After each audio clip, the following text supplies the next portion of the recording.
Bueno, pues muy buenos días a todos. Después de esperar a que Pablo Taboada se haya incorporado a la rueda de prensa, vamos a empezar. Bueno, hace 3 semanas, el 8 de este mes, el 8 de junio, celebrábamos una manifestación en Madrid bajo el lema «Mafia o democracia». Algunos nos llamaron exagerados. El martes, día 10, dije aquí en este atril que la actualidad nos había dado la razón, tan solo 48 horas después, porque se procesaba al fiscal general del Estado y se denunciaba el fraude de ley que suponía el aforamiento exprés del PSOE extremeño. Desde entonces la actualidad no ha parado de darnos la razón, de forma continuada y de forma persistente. Apareció por fin el informe Cerdán, que algunos decían que no existía, y todo estalló en el seno del Partido Socialista y en el seno del Gobierno de España. Y se descubrió lo que se esconde realmente detrás de este Gobierno. Pero de la semana pasada a esta, aún hemos subido otro escalón más en la degradación política de nuestro país. Y ya hemos tenido que ver a la Guardia Civil entrando en la sede del Partido Socialista Obrero Español.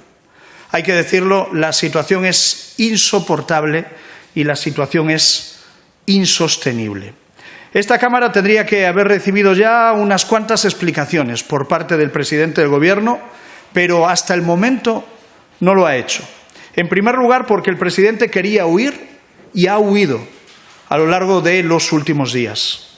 Y en segundo lugar, porque la presidenta del Congreso ha vulnerado el reglamento de la Cámara para permitirle huir. No vamos a permitir que se siga escondiendo. Y por eso registrábamos hace ya unos cuantos días una petición para celebrar un pleno monográfico para hablar de la corrupción que afecta al Partido Socialista y al Gobierno de Pedro Sánchez. Y gracias a la presión que hemos ejercido a lo largo de los últimos días, por fin ese pleno monográfico ya tiene fecha, será el 9 de julio. Será un pleno monográfico, como exigía el Partido Popular. Sánchez no podrá mezclar la corrupción con otros asuntos, como pretendía el Partido Socialista. Tendrá que hablar de la corrupción que afecta a su partido y también a su gobierno y a su entorno personal y familiar. Tendrá que hablar de los 2 secretarios de organización que ha tenido, desde que es líder del Partido Socialista, envueltos en tramas de corrupción, Santos Cerdán y José Luis Ábalos. Tendrá que hablar del señor Koldo García y sus tramas. Tendrá que hablar de Isabel Pardo de Vera. Tendrá que hablar de las mordidas y comisiones que ha habido desde el minuto 1 de la llegada de Pedro Sánchez al Gobierno de España. Tendrá que hablar de los 23 cargos imputados del Gobierno de Pedro Sánchez. Hoy Sánchez tiene más imputados que ministros. Tendrá que hablar de la imputación de su propia mujer, la catedrática sin título universitario, la que hacía presuntamente negocios utilizando las instalaciones y el personal del Palacio de la Moncloa. Tendrá que hablar del hermanísimo, del músico, y de cómo disfrutó de un puesto de trabajo al que no asistía, del que cobraba y luego tributaba fuera de España para ahorrarse el pago de impuestos. Tendrá que hablar de la imputación y el procesamiento del fiscal general del Estado, de su fiscal, como él mismo se encargó de explicarnos. Tendrá que hablarnos de la auditoría fake encargada por el ministro Óscar Puente, con la que se trató de ocultar la trama de contratos que se realizaron durante el mandato del exministro ya José Luis Ábalos. Tendrá que hablarnos del registro de la sede socialista, del registro de Ferraz, y tendrá que aclararnos todo lo que en este caso le salpica. Será un debate como nos tiene acostumbrado la señora Armengol. Tiempo ilimitado para Sánchez, 10 minutos para los portavoces de todos y cada uno de los portavoces de los distintos grupos de la Cámara. Será un debate tremendamente desigual, pero nosotros le exigimos al presidente del Gobierno que aproveche su tiempo ilimitado para dar todas las explicaciones que los españoles le demandan. El pleno del 9 de julio es el momento de las explicaciones que derivarán inexcusablemente en dimisiones y si fuese un presidente honesto consigo mismo, derivaría en la convocatoria de elecciones. Lo cierto es que siempre que Sánchez quiere esconderse, intenta taparse detrás de la política internacional. Pero este último intento no le ha salido demasiado bien a Pedro Sánchez. Llega a una cumbre de la OTAN de esta semana, habiéndose mostrado ante todos los aliados como un auténtico trilero, como un tramposo, como un mentiroso. El secretario general de la OTAN ha dicho ayer expresamente que están convencidos de que es imposible que España vaya a alcanzar los mismos objetivos que el resto de países aliados invirtiendo menos. El Gobierno de España ha sido desmentido abiertamente y en público por el secretario general de la OTAN. A Sánchez la mentira le ha durado menos de 24 horas. Es desde luego un golpe enorme para la credibilidad internacional de España. ¿Qué es lo que ocurre?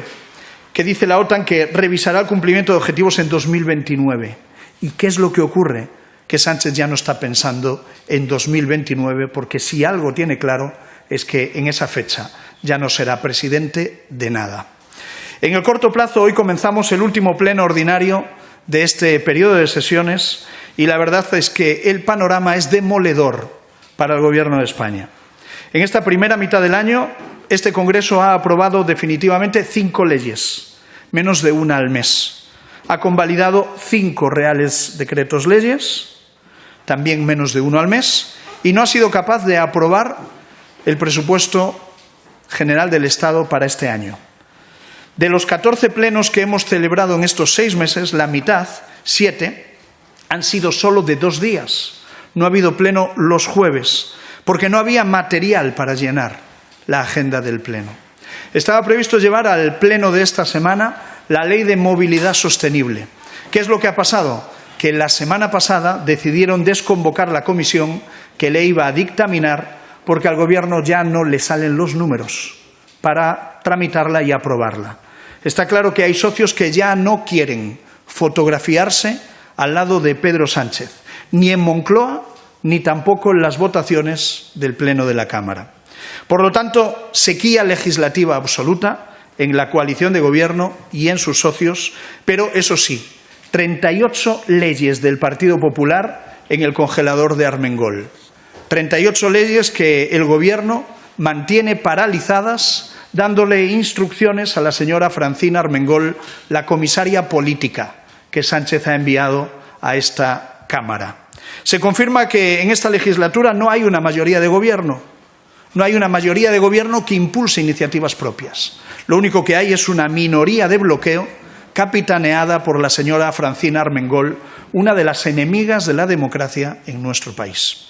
Por eso, hoy mismo, el Grupo Parlamentario Popular lleva al Pleno de la Cámara la reforma del reglamento para apagar el congelador de la señora Armengol. Una reforma que pretende que los plazos con los que juega la señora Armengol no se puedan seguir aplicando, para que haya unos plazos tasados y unas mayorías reforzadas que impidan las prórrogas infinitas a las que la señora Armengol condena toda iniciativa que no sea del Partido Socialista. Para que ocurra algo tan normal en democracia, pero tan insólito en el sanchismo, como que si una ley ha sido tomada en consideración por las Cortes, se pueda tramitar y se pueda votar. Fíjense qué revolucionario lo que pedimos en nuestra propuesta para modificar el reglamento. Para que no vuelva a suceder que una ley pueda tener los votos para ser aprobada, pero nunca se vote porque la presidenta de la Cámara no lo permite de forma antidemocrática. Veremos si alguno de los socios, que también han sufrido este bloqueo, se decide a rescatar la democracia del secuestro al que le tiene sometido Francina Armengol y el Partido Socialista con la connivencia de Sumar. En resumen, esta primera mitad de año se cierra aquí en el Congreso sabiendo que el Gobierno quiere resistir, pero sin saber para qué quiere resistir, porque no está sacando adelante absolutamente nada, ni gobierna, ni legisla, ni tiene presupuestos. La realidad es que los motivos reales de por qué se aferran tanto al poder no se están dirimiendo aquí en el Congreso, en esta Cámara, no, se están explicando en el Tribunal Supremo. y en la Audiencia Nacional y en distintos juzgados de nuestro país. Allí está quedando claro cuál ha sido la actividad real de este Gobierno a lo largo de los últimos años. Ahora sabemos que había una empresa participada al 45% por el secretario de Organización del Partido Socialista. Una empresa que contrataba con gobiernos del Partido Socialista, con adjudicaciones que están siendo investigadas. Una empresa que hacía pagos a Koldo García, a una fundación gestionada por José Luis Ábalos y su familia, y una empresa que entre sus pocos empleados tiene a la pareja del ex portavoz del PSOE en Navarra y al expresidente de la SEPI, con María Jesús Montero. La empresa Servinavar era el enlace entre los negocios privados de Santos Cerdán, el Partido Socialista y el gobierno de Pedro Sánchez. El secretario de Organización del PSOE contrataba con los gobiernos socialistas y, a cambio, empleaba a parejas de cargos socialistas o a ex altos cargos caídos en desgracia. Ese era el círculo perfecto de la corrupción sanchista. Y fue el germen del modus operandi que luego Cerdán, Ábalos y Koldo replicaron con los contratos del Ministerio de Transportes. El mismo modus operandi. Parece ser que los implicados dicen ahora que no se reconocen en las grabaciones, pero todos los demás, la mayoría de los españoles, reconocemos perfectamente al sanchismo en esas conversaciones que estamos conociendo gracias a los medios de comunicación de nuestro país. Reconocemos una filosofía de vida que se basa en el todo vale, que se basa en que el fin justifica los medios. Una filosofía que permite ignorar y perdonar los delitos mientras eso sea útil para la causa de Sánchez. Una filosofía que permite mezclar sin límites las instituciones con los negocios personales o los negocios familiares. Lo vemos en el caso de Santos Cerdán, pero lo vemos también en el caso investigado de la mujer del presidente del Gobierno. Una filosofía que ve el dinero público como una fuente inagotable de mordidas y enchufes para amigos, parejas, hermanos o sobrinas. Y una filosofía que disfruta operando en las sombras, sin transparencia, ya sea con constructores o con fontaneras.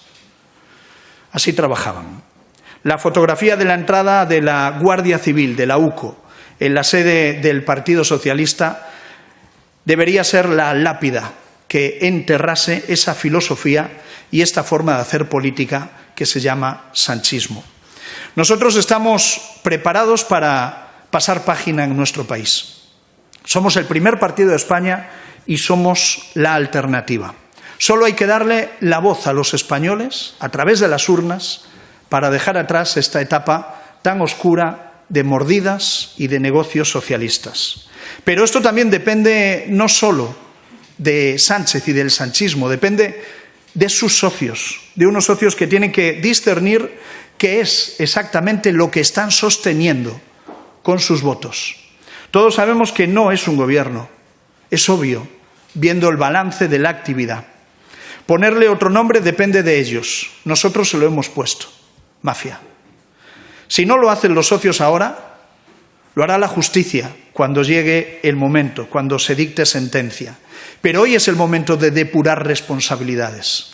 Y los socios tienen que decidir si son simplemente socios o si deciden convertirse en cómplices, que es lo que están haciendo mientras mantienen a Pedro Sánchez al frente del Gobierno. Esa decisión de si se pasa página depende también de los militantes y de los cargos socialistas. Decía el otro día Félix Bolaños que el PSOE tiene miles de militantes y cargos totalmente honrados. No lo dudamos. Lo que lo tienen que dudar son ellos. Tienen que dudar si les vale la pena sostener a un presidente que entre miles de militantes honrados escogió para dirigir el partido a dos corruptos. Es ciertamente curioso que entre tantos militantes honrados haya elegido tan mal el presidente del Gobierno. Sánchez tiene que enfrentarse a la realidad, está acorralado, están de corrupción hasta las cejas y ha llegado el momento de dar explicaciones, de asumir responsabilidades políticas y que haya dimisiones, y ha llegado el momento de devolverle la palabra a la ciudadanía española, ha llegado el momento de elecciones. Este Gobierno no da para más. Sánchez escribe ya el epitafio del sanchismo, ese muro que quiso construir aquí en el Congreso de los Diputados se ha derrumbado ya en forma de lápida sobre este Gobierno que está acabado y agotado, y ha llegado el momento de que Sánchez asuma la realidad de sus propias circunstancias. Solo él es el responsable del deterioro en el que está el Gobierno. Tiene que renunciar a arrastrar a todo un país en una decadencia que solo le corresponde a él. Por mi parte nada más, y quedo a vuestra disposición para contestar a las preguntas que queráis plantear. Hola, portavoz, buenos días. Quería preguntarle también por esa petición que ha hecho el juez Peinado de imputar al ministro Bolaños. Esta mañana decía Núñez Feijóo a las preguntas de los periodistas de si pedía su dimisión que habría que esperar. No sé a qué espera el Partido Popular. ¿Qué cree que debe pasar para que dimitiese el ministro? Bueno, yo creo que es un día más en el sanchismo, ¿no? En la España de Sánchez no hay un día sin su sobresalto, sin su escándalo y sin su dosis correspondiente de vergüenza. Hoy el juez Peinado ha enviado una exposición razonada al Tribunal Supremo pidiendo que se impute al ministro de Justicia, nada más y nada menos, a Félix Bolaños, por falso testimonio y malversación en el caso de la contratación del ayudante de Begoña Gómez. Desde luego, la lista de colaboradores estrechos de Pedro Sánchez que tienen problemas con la justicia es una lista inagotable y que día tras día crece. Lo insólito es que hoy es el ministro de Justicia, nada más y nada menos, el notario mayor del reino, quien tiene problemas con la justicia. El ministro de Justicia investigado por la justicia. Cuando creíamos que no podíamos ver nada más grotesco que imputado al fiscal general del Estado, al que debiera perseguir delitos presuntamente cometiéndolos, pues vemos que el señor Bolaños se puede encontrar en una situación similar. Le corresponde al Tribunal Supremo decidir sobre esta causa y creo que nosotros no debemos adelantarnos, ¿no? En cualquier caso, es el ejemplo de la degradación de un Gobierno que no da para más, un Gobierno que tiene acostumbrado a España a un escándalo por día, y el de hoy, esta petición del juez Peinado sobre el ministro de Justicia, es el escándalo de este martes. Este Gobierno es una fuente inagotable de escándalos, de delitos y de corrupción, y hoy le ha tocado al señor Bolaños. Gracias. Señor Tellado, me gustaría que nos hiciera una valoración a las palabras que ha dicho el señor Feijóo esta mañana en el foro ABC. Tiro textual. Este Gobierno es el más lesivo para nuestra nación que hayamos conocido en la democracia y yo diría también en la predemocracia. Esto hace una alusión directamente podría ser a la dictadura. ¿Está usted de acuerdo con que es el Gobierno más lesivo incluso en la predemocracia?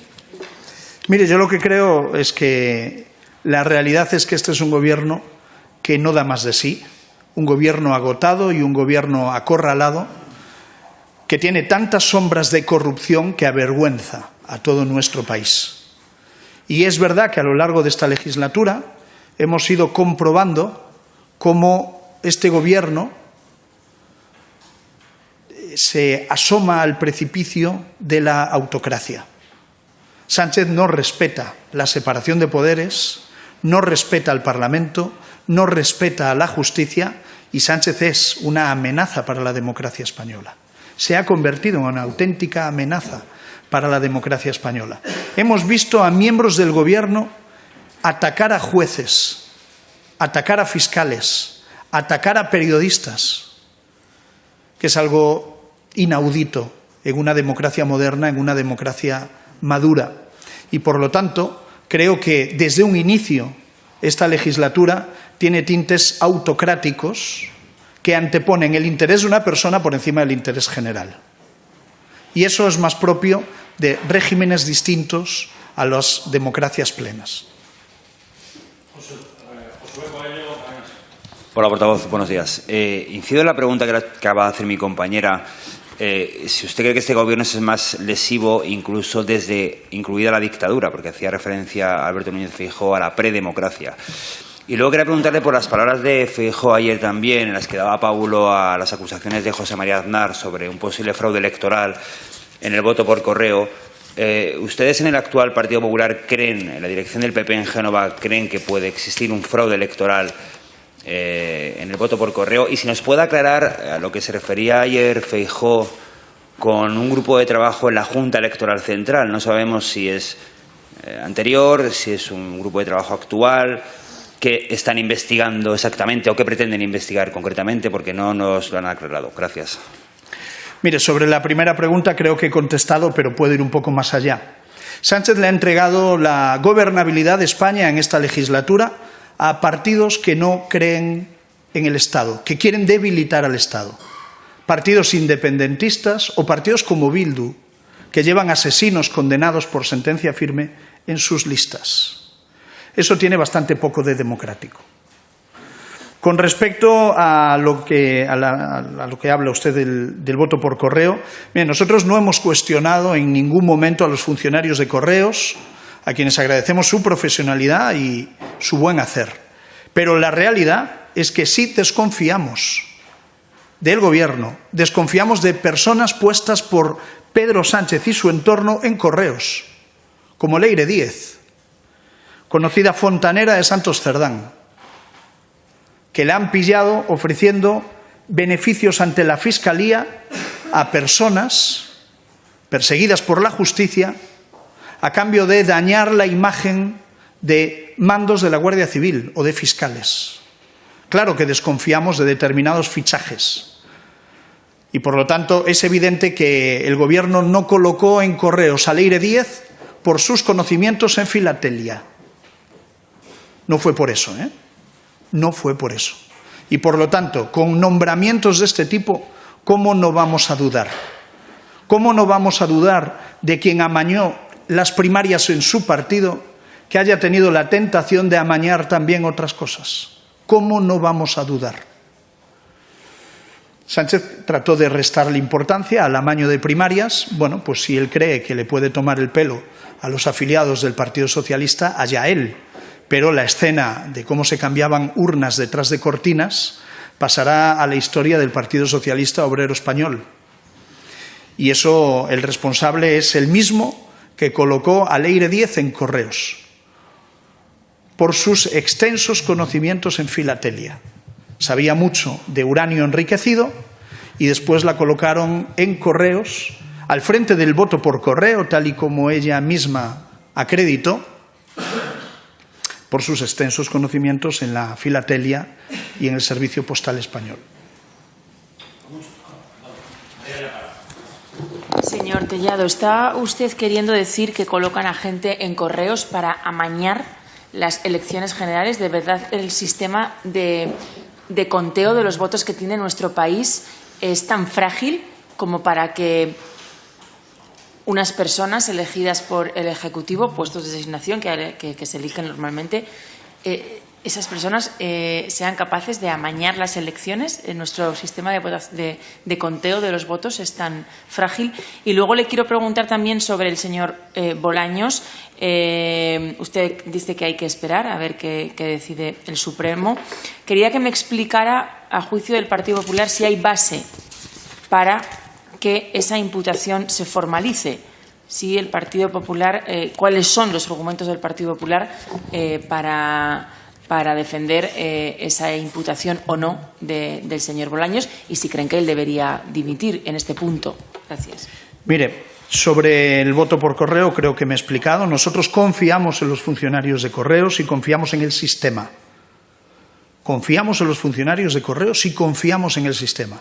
De quien desconfiamos y desconfiamos profundamente es del Gobierno, de este Gobierno, y de personas que han acreditado su moral y su ética inexistente, como el caso de la señora Leire Díez. Claro que desconfiamos. Hay 1000 motivos para desconfiar.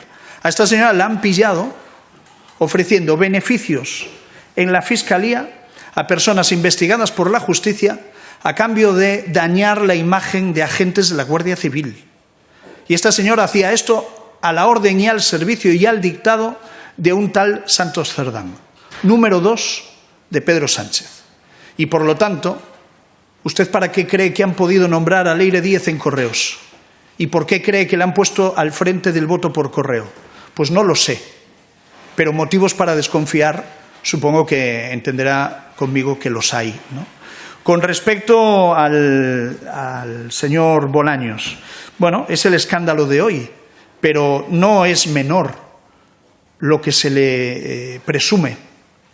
Se le presume malversación, porque estamos hablando de la contratación de una persona en Moncloa para ponerla al servicio de los negocios particulares y personales de Begoña Gómez, y estamos hablando de falso testimonio, porque ha podido mentir en sede judicial en calidad de testigo cuando le asistía la obligación de decir la verdad y toda la verdad. No son cargos menores, malversación y falso testimonio. Falso testimonio por parte de quien es el notario mayor del reino, el ministro de Justicia, nada más y nada menos. Yo creo que el señor Bolaños tiene motivos para estar preocupado. Es verdad que es el más cínico de este gobierno y que se dedica de forma continuada a echar balones fuera sobre los casos de corrupción que afectan al gobierno, al Partido Socialista y al entorno personal y familiar del presidente del gobierno. Y por lo tanto, pues vamos a ver cómo avanza la cuestión y permaneceremos atentos a qué es lo que hace el Tribunal Supremo con respecto a esta cuestión. Muchas gracias. Gracias.